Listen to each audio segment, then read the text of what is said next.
Knowledge ഫാക്ടറിന്റെ പുതിയൊരു വീഡിയോയിലേക്ക് എല്ലാവർക്കും സ്വാഗതം. അപ്പൊ നമ്മൾ ഇന്നത്തെ വീഡിയോയിൽ ഈ ആഴ്ചത്തെ ഏറ്റവും പ്രധാനപ്പെട്ട PSC വാർത്തകളെയും അതുപോലെ തന്നെ അപ്ഡേറ്റുകളെയും കുറിച്ചാണ് സംസാരിക്കാനായിട്ട് പോകുന്നത്. ആദ്യത്തെ വാർത്ത എന്ന് പറയുന്നത് കാറ്റഗറി നമ്പർ 530/2019 എന്ന് പറയുന്ന നമ്മുടെ സിവിൽ പോലീസ് ഓഫീസറിന്റെ കേസുമായിട്ട് ബന്ധപ്പെടുത്തിയിട്ടുള്ള ഒരു ന്യൂസ് ആണ്. അപ്പൊ 2-3 ദിവസം കൊണ്ട് നമ്മുടെ ന്യൂസ് ചാനലുകളിൽ കണ്ടിന്യൂസ് ആയിട്ട് റിപ്പോർട്ട് ചെയ്തു വരുന്ന ഒരു വാർത്തയാണ്. 2019 ഈ പറയുന്ന സിവിൽ പോലീസ് ഓഫീസറിന്റെ നിയമനവുമായിട്ട് ബന്ധപ്പെട്ടിട്ടുള്ള പ്രശ്നങ്ങൾ. പക്ഷേ ഈ ഒരു 3-3.5 കോടി ജനങ്ങളുള്ള കേരളത്തില് എല്ലാ ആൾക്കാരും ഇത് കണ്ടില്ല എന്ന് നടിക്കുന്നത് നമ്മുടെ മന്ത്രിസഭാ അംഗങ്ങൾ മാത്രമേ എന്ത് ചെയ്യുന്നുള്ളൂ, ഇത് കണ്ടില്ല എന്ന് നടിക്കുന്നുള്ളൂ.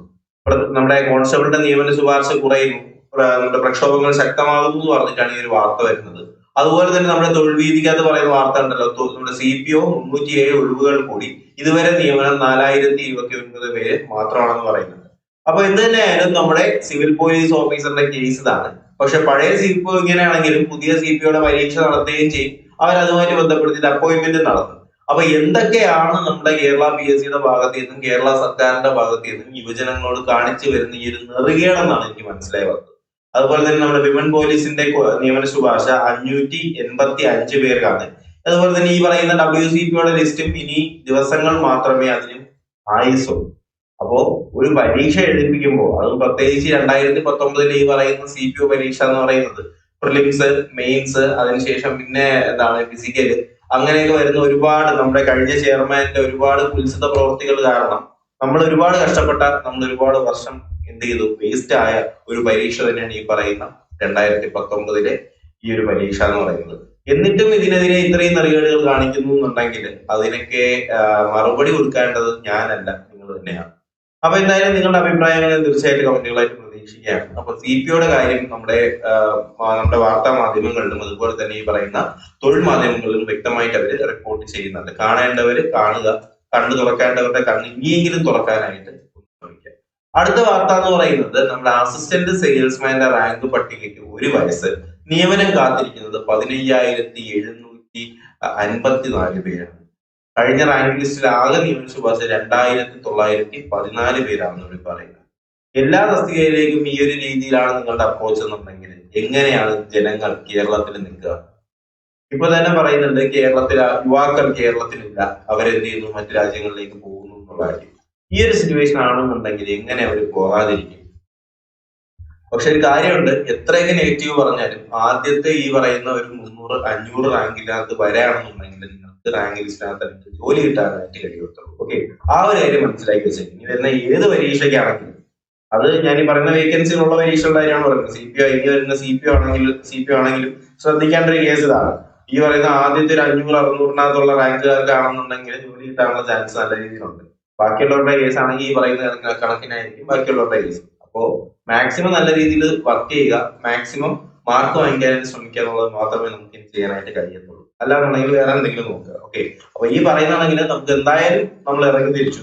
അപ്പൊ എന്ത് ചെയ്യുക, മാക്സിമം മുന്നോട്ട് വരാനായിട്ട് ശ്രമിക്കുക, മാക്സിമം മാർക്ക്. കട്ട് ഓഫ് മാർക്കിന് കൂടുതൽ വായിച്ചിട്ട് കാര്യമില്ല. റാങ്കിൽ ആദ്യത്തെ ഒരു 500-നകത്ത് അല്ലെങ്കിൽ ആദ്യത്തെ 1000-നകത്ത് വരാനായിട്ട് ശ്രമിക്കുക. ഓക്കെ, അതുപോലെ തന്നെ അടുത്ത വാർത്ത എന്ന് പറയുന്നത് നമ്മുടെ പുതിയ CPOയുടെ കേസാണ്. അപ്പൊ വനിതാ സിവിൽ പോലീസ് ഓഫീസറും അതുപോലെ തന്നെ സിവിൽ പോലീസ് ഓഫീസറിന്റെയും വ്യത്യസ്ത പരീക്ഷകളാണ് വരാനായിട്ട് പോകുന്നത്. ഡിഫറന്റ് പരീക്ഷകളാണെന്നുള്ള കാര്യം നമ്മൾ അറിഞ്ഞതാണ്. അപ്പൊ CPOയുടെ പരീക്ഷ നടക്കാനായിട്ട് പോകുന്നത് മെയ് 25-നും WCPOയുടെ പരീക്ഷ നടക്കാനായിട്ട് പോകുന്നത് മെയ് 11-നുമാണെന്നുള്ള കാര്യം നമ്മൾ അറിഞ്ഞതാണ്. അപ്പൊ നമ്മുടെ സിവിൽ പോലീസ് ഓഫീസറും അതുപോലെ തന്നെ WCPO വിമൻ സിവിൽ പോലീസ് ഓഫീസറും പരീക്ഷ എഴുതുന്നതിന് വേണ്ടിയിട്ട് നമ്മൾ കോഴ്സ് സ്റ്റാർട്ട് ചെയ്തിട്ടുണ്ട്. അപ്പോ ഈ പറയുന്ന കോഴ്സിനകത്ത് സ്പെഷ്യൽ ടോപ്പിക്, കോൺസ്റ്റിറ്റ്യൂഷന്റെ പ്രധാനപ്പെട്ട പോർഷൻസ്, അതുപോലെ തന്നെ മോഡൽ എക്സാംസ്, മോക്ക് ടെസ്റ്റുകളും കാര്യങ്ങളൊക്കെ ആയിരിക്കും നമ്മൾ കവർ ചെയ്യുക. നമ്മൾ ഈ പറയുന്ന സ്പെഷ്യൽ ടോപ്പിക്കിന് തന്നെയാണ് നമ്മൾ ഫോക്കസ് ചെയ്ത് കൊടുത്തുകൊണ്ട് വന്നുകൊണ്ടിരുന്നത്. അതിന് തന്നെയാണ് ഇപ്പോഴും കൊടുക്കുന്നത്. അപ്പൊ എന്തായാലും ഈ പറയുന്ന CPO കോഴ്സിലേക്ക് ജോയിൻ ചെയ്യുന്നതിന് വേണ്ടിയിട്ട് 500 രൂപയുടെ പേയ്മെന്റ് അത് ഈ താഴെ കാണുന്ന നമ്പറിലേക്ക് 996169297272 എന്ന് പറഞ്ഞ നമ്പറിലേക്ക് പേയ്മെന്റ് ചെയ്യുക. അതേ നമ്പറിലേക്ക് എന്ത് ചെയ്യുക, പേയ്മെന്റ് സ്ക്രീൻഷോട്ട് നിങ്ങൾ വാട്സ്ആപ്പ് ചെയ്യുക.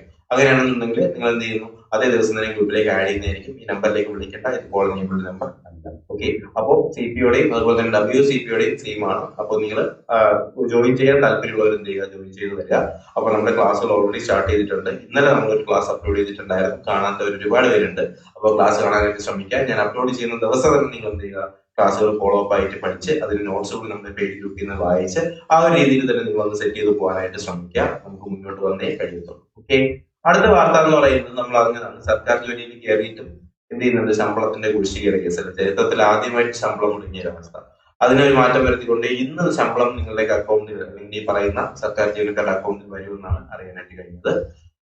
അപ്പോ ഈ പറയുന്ന കണക്കിന് ഏകദേശം 5,20,000 അല്ലെ, 5,12,000 പേരാണ് ജീവനക്കാര്. അങ്ങനെ ആകെ മൊത്തത്തിലുള്ള ശമ്പളം കുടിശ്ശിക എന്ന് പറയുന്നത് ഏകദേശം 3,330 കോടി ശമ്പള തുകയാണ്. അപ്പൊ ഈ പറയുന്ന ഇത്രയും ആൾക്കാരുടെ ആദ്യത്തെ ഘട്ടമായിട്ട് ശമ്പളം കിട്ടാനായിട്ട് പോകുന്നത് 9 ലക്ഷം പേർക്ക് ശമ്പളം കിട്ടുമെന്നൊക്കെയാണ് പറയുന്നത്. ഇതൊക്കെയാണ് ഇതിന്റെ നമ്പറുകളും കാര്യങ്ങളൊക്കെ. എന്തായാലും ഈ പറഞ്ഞിട്ടുള്ള പെൻഡിങ് ശമ്പളം ഇന്ന് കിട്ടുമെന്നാണ് നമ്മുടെ ഈ പറയുന്ന ന്യൂസ് പേപ്പറിനകത്ത് വന്നിട്ടുള്ളത്. അതുപോലെ തന്നെ വില്ലേജ് ഫീൽഡ് അസിസ്റ്റന്റിന്റെ റാങ്ക് ലിസ്റ്റിലായി എല്ലാ ജില്ലയിലും റാങ്ക് ലിസ്റ്റ് ആയിട്ടുണ്ട്. 8 ജില്ലയിലേക്കുള്ള നിയമന ശുപാർശകൾ നടക്കുന്നുണ്ടെന്ന് പറയുന്നുണ്ട്. അതുപോലെ തന്നെ റാങ്ക് ലിസ്റ്റ് ഉണ്ടായിട്ടും താൽക്കാലിക നിയമനം എന്ന് പറഞ്ഞിട്ടാണ് അടുത്ത വാർത്ത വന്നിട്ടുള്ളത്. ഇത് നമ്മുടെ സ്റ്റാഫ് നേഴ്സ് എന്ന് പറയുന്ന കേരള PSCയുടെ തസ്തികയായിട്ട് ബന്ധപ്പെട്ടിട്ടുള്ള ന്യൂസ് ആണിത്.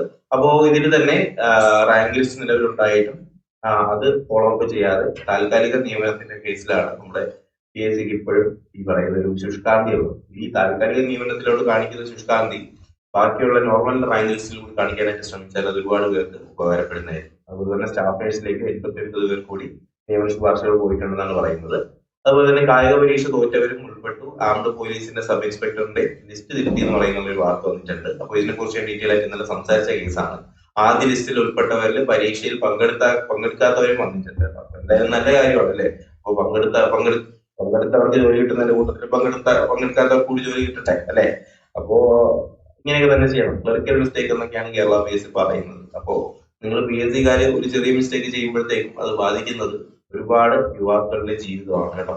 അപ്പൊ ആ കാര്യങ്ങളൊക്കെ മനസ്സിൽ വെച്ചിട്ട്.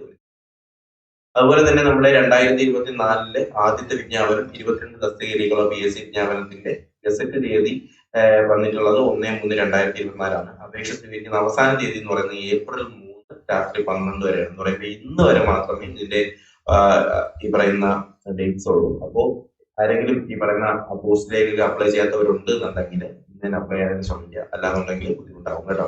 അപ്പൊ മാക്സിമം എല്ലാവരുടെ പ്രൊഫൈൽ നിങ്ങൾ എന്ത് ചെയ്യുക, എല്ലാവരും നിങ്ങളുടെ പ്രൊഫൈല് ആഴ്ചയിൽ ഒരു ദിവസം നിങ്ങളൊന്ന് ചെക്ക് ചെയ്ത് നോക്കുക. എന്തെങ്കിലും നോട്ടിഫിക്കേഷൻ വന്നിട്ടുണ്ടോ, ഏതെങ്കിലും കൺഫർമേഷൻ കൊടുക്കാനുണ്ടോ, അങ്ങനെയുള്ള കാര്യങ്ങളൊക്കെ എന്ത് ചെയ്യുക, ഒന്ന് ചെക്ക് ചെയ്ത് നോക്കുക. ഓക്കെ. അതുപോലെ തന്നെ അടുത്ത വാർത്ത എന്ന് പറയുന്നത് LD ടൈപ്പിസ്റ്റിന് സാധ്യത ലിസ്റ്റ് വന്നു തുടങ്ങിയിട്ടുണ്ട്. യൂണിയൻ കമ്പ്യൂട്ടർ അസിസ്റ്റന്റിന്റെ യൂണിവേഴ്സിറ്റി കമ്പ്യൂട്ടർ അസിസ്റ്റന്റിന് 30 പേർക്ക് നിയമനം പോയിട്ടുണ്ട്. എക്സൈസ് ഇൻസ്പെക്ടറിന്റെ ആദ്യ നിയമനം 61 പേർക്ക് പോയിട്ടുണ്ട്. LDC എറണാകുളം 32 പേർ കൂടി ഉടനെ നിയമനം വരുന്നുണ്ടെന്നാണ് പറയുന്നത്. ലാസ്റ്റ് ഗ്രേഡ് എംപ്ലോയ്മെന്റ് ഉൾപ്പെടെ 6 തസ്തികയിലേക്ക് സാധ്യത ലിസ്റ്റ് വരാൻ വേണ്ടി പോകുന്നു. 2 തസ്തികയിലേക്ക് ഷോർട്ട് ലിസ്റ്റുകൾ വരാൻ വേണ്ടി പോകുന്നുണ്ട്. PSC ആഴ്ച നടത്തിയിട്ടുള്ള ഇന്റർവ്യൂകളും കാര്യങ്ങളൊക്കെ ഇതിനകത്ത് പറയുന്നുണ്ട്. PSCയുടെ അഡ്വൈസർ ഡേറ്റ് എന്ന് പറഞ്ഞിട്ട് assistant salesman Pathanamthitta, livestock inspector Idukki, LGS Ernakulam, CPO Malappuram, junior cooperative ഇൻസ്പെക്ടറിന്റെ. അപ്പൊ ഇത്രയും കാര്യങ്ങളൊക്കെ തന്നെയാണ് നമ്മുടെ ഈ ആഴ്ചത്തെ ഏറ്റവും പ്രധാനപ്പെട്ട PSC വാർത്തകൾ. അതുപോലെ തന്നെ നമ്മുടെ LDCയുടെയും LGSന്റെയും ക്ലാസ്സുകൾ നടന്നു വരികയാണ്. അപ്പൊ LDCയുടെയും LGSന്റെയും ക്ലാസ്സിലേക്ക് ജോയിൻ ചെയ്യുന്നതിന് വേണ്ടിയിട്ട് 200 രൂപയാണ് പേയ്മെന്റ് ആയിട്ടുള്ളത്. ഈ പറയുന്ന 200 രൂപ നിങ്ങൾ എന്ത് ചെയ്യുക, കാണുന്ന നമ്പറിലേക്ക്, നേരത്തെ പറഞ്ഞ നമ്പർ തന്നെയാണ് 996116922. ഈ ഒരു നമ്പറിലേക്ക് നിങ്ങൾ പേയ്മെന്റ് ചെയ്ത് ഈ നമ്പറിലേക്ക് സ്ക്രീൻഷോട്ട് അയക്കാം. അപ്പോൾ നിങ്ങൾ അതേ ദിവസം തന്നെ ഗ്രൂപ്പിലേക്ക് ആഡ് ചെയ്യുന്നതായിരിക്കും. അപ്പൊ ഇത്രയും കാര്യങ്ങൾ തന്നെയാണ് ഈ ഒരു വീഡിയോയിൽ പറയാനുള്ളത്. അപ്പൊ എന്തായാലും ഈ പറയുന്ന PSC അപ്ഡേറ്റ്സ് നിങ്ങളുടെ PSC ഗ്രൂപ്പുകളിലേക്കും നിങ്ങളുടെ ടെലഗ്രാം ഗ്രൂപ്പുകളിലേക്കും തന്നെ ഷെയർ ചെയ്ത് കൊടുക്കുക. അപ്പൊ എന്തായാലും ഇതുപോലുള്ള PSC അപ്ഡേറ്റ്സിനും വാർത്തകൾക്കും ക്ലാസ്സുകൾക്കും വേണ്ടിയിട്ട് നോളജ് ഫാക്ടർ PSC എന്ന് പറഞ്ഞ ചാനൽ സബ്സ്ക്രൈബ് ചെയ്യാനായിട്ട് മറക്കരുത്. നിങ്ങളുടെ അഭിപ്രായങ്ങൾ തീർച്ചയായിട്ടും CPO റാങ്ക് ലിസ്റ്റിനെ കുറിച്ചുള്ള നിങ്ങളുടെ അഭിപ്രായങ്ങൾ ഞാൻ പ്രതീക്ഷിക്കുന്നു. നിങ്ങൾ തന്നെയാണ് ജനങ്ങൾ, നിങ്ങൾ തന്നെയാണ് ആൾക്കാരെ സെലക്ട് ചെയ്യുന്നത്, നിങ്ങൾ തന്നെയാണ് നമ്മുടെ ഭരണാധികാരികൾ അല്ലെ. അപ്പൊ നമ്മൾ തന്നെയാണ് we the people of India solemnly constitute India in a sovereign secular എന്നൊക്കെ പറഞ്ഞിട്ട് നമ്മുടെ ആമുഖം തുടങ്ങുമ്പോൾ we the people of India നമ്മൾ തന്നെയാണ് ഇതിന്റെ അവസാന വാക്ക്. എന്തായാലും ഒരു മാറ്റം ഉണ്ടാവട്ടെ, മാറട്ടെ, ഇല്ലെങ്കിൽ ജനങ്ങൾ പെരുമാറട്ടെ എന്ന് പ്രാർത്ഥിച്ചുകൊണ്ട് വീഡിയോ അവസാനിപ്പിക്കുകയാണ്. പുതിയൊരു വീഡിയോ ക്ലാസ്സൊക്കെ ആയിട്ട് നമുക്ക് ഉടനെ തന്നെ കാണാം. അതിലേക്ക് എല്ലാവർക്കും